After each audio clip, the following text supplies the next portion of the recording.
Well, first of all, may I say how delighted we are, my wife and I. This is the first time we've come to Israel, and the welcome is fantastic.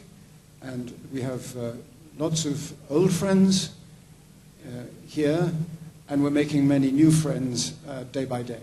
So we're extremely grateful for that, as well as for the enormous honor and amazing opportunities that the Dan David Prize has given us. Excuse me. I don't know which of my spectacles I need for this. For decades, even centuries, the West has been obsessed with a dichotomy between nature and culture and its many variants: nature and nurture, nature and custom or convention, and so on. It seems as if we've been unable to do without these antitheses, which have been used, among other things, to underpin claims for the objectivity of science, securing it from any suspicion of subjectivity or any whiff of relativism. Cultures may vary, but nature is universal. But now that seemingly foundational articulating framework has been challenged in biology, in ethology, in sociology, in social anthropology, in philosophy of science itself. Many of you know far more about many aspects of these questions than I do. I am no expert in the plasticity of genes, though I read about that with fascination.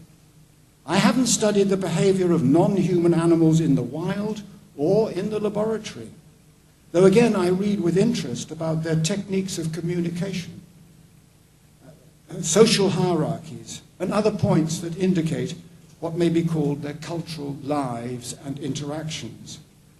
I have undertaken no ethnographic fieldwork, though my studies of ancient societies do exhibit some common features, as well as differences from the work of those who have, particularly when it comes to the matter of understanding apparently quite alien systems of belief and practice. Rather, it's as a historian and philosopher of science that I can, I hope, make a contribution. In this brief talk, I shall try to respond to all these new developments and to take stock of what remains, if anything, of the usefulness of that dichotomy. Excuse me.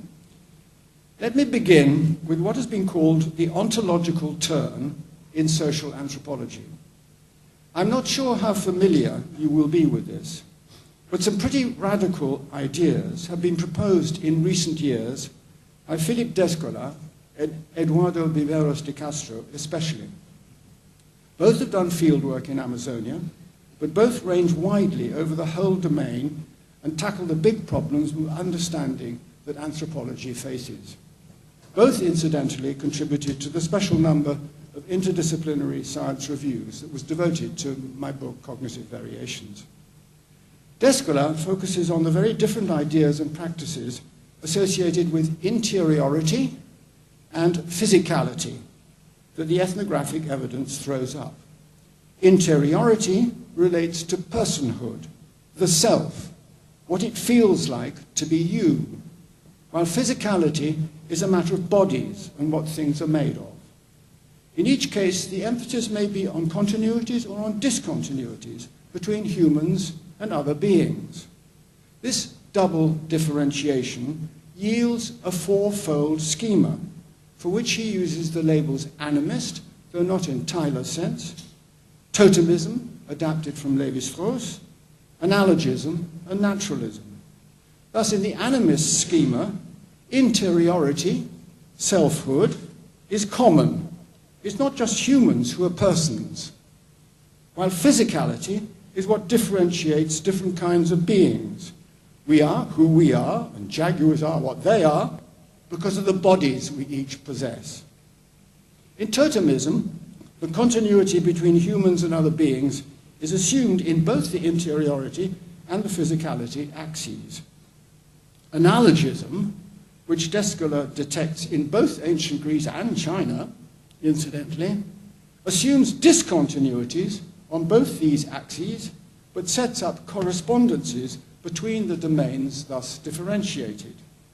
Finally, there is naturalism, where physicality is unified, but interiority divided and discontinuous. This view insists on differences between humans and non-humans on the interiority axis in respect of mind and cognitive faculties. Humans alone have culture in the strict sense, according to this view, but humans and non-humans are united by their shared physicality. We're all made of the same stuff. You recognize the ontology that has been dominant in the West. Descola arrived at this tetradic, fourfold schema after first proposing a triadic classification, omitting analogism, but in its current form, in Beyond Nature and Culture, and might I just say that my wife is the translator of that book into English, and the book has now been published about 3 or 4 weeks ago by University of Chicago Press. It's a fairly large book, but I hope you'll enjoy reading her translation. In its current form, it looks, this classification, somewhat a priori, or at least abstract. And that reveals Descola's structuralist background and Lévi-Straussian legacy. Lévi-Strauss was his doctoral supervisor. In practice, it has been urged on me, none of these ontologies exists in a pure form. They're not ontologies in the manner of Plato or Kant, but rather Weberian ideal types. And their usefulness depends on the correlations they allow us to perceive between each schema and the relations of exchange, sacrifice, predation that it favors or that it inhibits. There's some interesting remarks about which cultures with which kind of ontological schema do practice sacrifice. However, for my immediate purposes here, the principal point is clearly that naturalism, far from being the unique, and dare I say natural, mode of interpretation of interiority and physicality, is just one of a variety of such modes. Its assumptions are contradicted in the other three schemata. In animism, for instance, humans and non-humans share personhood. What separates is the bodies that different beings inhabit. A similar point is made even more forcefully by Viveros de Castro.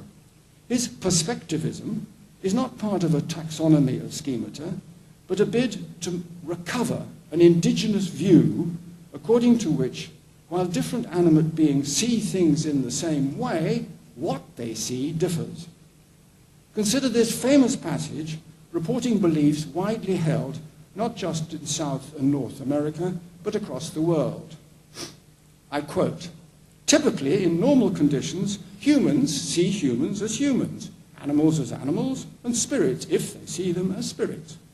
However, animals, predators, and spirits see humans as animals, as prey, to the same extent that animals as prey see humans as spirits or as animals, predators. By the same token, animals and spirits see themselves as humans. They perceive themselves as or become anthropomorphic beings when they're in their own houses or villages, and they experience their own habits and characteristics in the form of culture. They see their food as human food. Jaguars see blood as manioc beer. Vultures see the maggots in rotting meat as grilled fish. They see their bodily attributes, that's fur, feathers, claws, beaks, etc., as body decorations or cultural instruments. They see their social systems as organized in the same way as human institutions are, with chiefs, clans, ceremonies, exogamous moieties, and so on. The consequence, at the end of quotation, the consequences of this cannibal metaphysics, as he calls it, in his latest book, are stunning. Social roles and culture are not limited to humans, but widely shared by other creatures. The political and ecological implications of that are obvious. Conversely, there's no domain of nature that identifies the stuff that everything is made of. Where we in the West assume mono-naturalism and multiculturalism, in the perspectivist ontology, culture is common as monoculturalism, and natures differ, multinaturalism. Now, a radical challenge such as this provokes some pretty sharp reactions. Though it's good to remember that some of our Western metaphysics, with which this cannibal version is implicitly compared, have been pretty counterintuitive too. Think of Parmenides, the Greek philosopher, who denied change. That takes some doing. Or even Plato's theory of forms, the idea that the real reality is something that is only vaguely represented by perceptible particulars. The temptation is to dismiss these ideas as nonsensical. So as either the indigenous people or the ethnographers or both are seriously deluded. One notable anthropologist who's queried the data is Terry Turner, who questions who the original informants were, how typical or representative of their cultures they were, and doubting these metaphysical speculations when so much of their observed behavior is eminently practical. Then a second critique is to protest that even if these reconstructions were true, and that cannibal metaphysics is as Viveros de Castro says it is, we wouldn't be able to understand it. We would be dealing with incommensurable worlds between which no bridgehead of intelligibility is possible. The virulence of some riposts is testimony to how threatening these ideas are thought to be. It's as well to remind ourselves of some very much more familiar beliefs in our own societies. When I've discussed this in print or otherwise, I've often reminded Western audiences that Roman Catholics believe that in the Mass, the wafer and the wine are the body and blood of Christ. For the non-believer, the wine is still wine. For the faithful, blood. Not miles away, perhaps, from a Jaguar perspective, in my quotation, that blood is manioc beer. However, there's this difference, that the Christian Mass is a sacrament, thoroughly exceptional, while perspectivism reports what Jaguars standardly experience. But part of the problem stems from some implicit assumption of the absolute necessity of the postulate of nature. I first got interested in these issues when I started learning classical Chinese. Looking at Needham's pioneering studies in science and civilization in China, and following up what he translated nature in different contexts, I found that some 6 or 7 different terms were in play, none of which is at all an exact equivalent of our nature, or Latin natura, or where it all began, Greek physis. Sometimes the Chinese expression was tian, literally heaven, or tiandi, heaven and earth. Or sometimes they spoke of wanwu, the myriad things. Then qing and qing are used of the characters or characteristics of things. There's a great debate in the 4th and 3rd centuries BCE about whether human xing is good, bad, or indifferent. But we need to be careful. We're told in one text that the xing of water is to be pure. That of humans is longevity. Not exactly what the Greeks would have picked out as their physis. Then again, the Chinese show an interest in li, the patterns of things. And they use ziran, literally self-so, for what happens spontaneously, without human intervention. Modern Chinese adds the prefix da, great, to form da ziran, the normal word for translating Western nature. Where in my early writings I put it that the Greeks discovered nature, I came to see that it is more correct to say they invented it. But that captures the point that the writers responsible, the so-called physicoi, or naturalists, natural philosophers, used the term specifically to identify a domain of experience over which they were experts. The traditionalists might continue to believe that gods caused earthquakes and diseases, but they, the physicoi, the natural philosophers, knew better and understood that these were natural phenomena, each with its own natural cause. In practice, of course, their ideas of the actual causes of earthquakes and diseases were usually pretty wild. But they now had what I've called a weapon of mass intellectual destruction to see off the opposition, those who had no such idea of nature. Not that the physicist's idea of nature was value neutral. On the contrary, it was highly normative, as when Aristotle claims that the natural posture for animals is upright, despite the fact that so many of them are quadruped. He says that in human beings, the right side is naturally more right-sided than the right side of animals. My observations about ancient societies joins forces with the ethnographers at the point where I have to remark that nature, the explicit concept, was in no sense a given. Time and again, pursuing the question of what is being translated, nature, in ancient texts, outside Greek ones, or those indirectly or indirectly influenced by Greeks, I find that the original terms are being over-translated. That certainly doesn't mean that there's no understanding in the cultures in question of what we call the natural in the sense of the regularities of causes and effects. An implicit idea of what is natural in that sense is present every time a farmer sows seed to produce a crop, though many a farmer will also offer a prayer to help get a good result. But as I put it before, while culture, some concept of culture, is universal, usually with a sense that cultures differ, a notion that corresponds to nature isn't.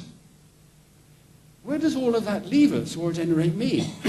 In a sense, all I'm doing is issuing one caveat after another about the original dichotomy. Does every human society have an explicit concept of nature? I would say no. Should they have had one? It seems that many have got along well enough without one, and have thereby avoided the confusions that arise, A, between a descriptive and a normative use of nature, the latter where what is natural is whatever we approve, B, on the question of what exactly nature in either usage is supposed to cover, and C, on just where we can be confident there is a clear boundary between nature and its various antonyms, the topic of increasing challenges in increasing domains, as I remarked at the outset. Let me point out that the ancient Chinese, with no overarching concept of nature as such, were not tempted to amalgamate what happens spontaneously, not subject to human intervention, with the issue of what humans are born with as opposed to how they are brought up, and both of those with the problems of the differences between humans and other animals and the question of our human capacity for morality and whether humans are intrinsically good, bad, or neither. The lesson from ancient China, at least, would be that a first step in the clarification of the issues is indeed not to run them together.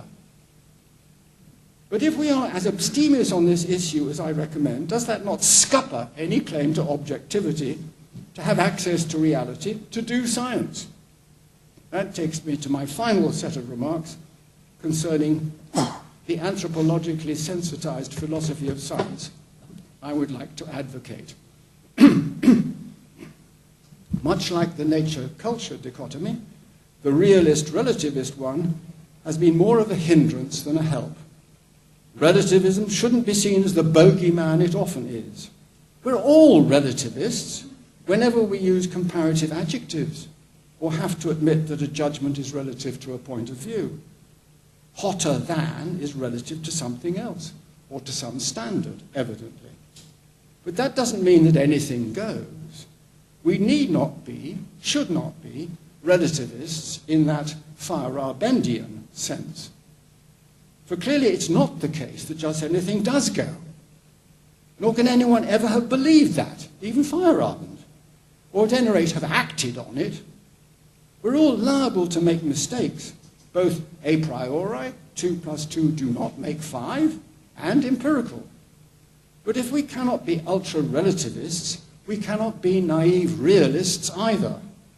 There's no single reality out there, let alone one that is accessible independently of some conceptual framework. My comparative studies of color and spatial perception have convinced me of what I have called the multidimensionality of the phenomena, to which I add that the ways they are investigated will always reflect a particular style or styles of reasoning or inquiry.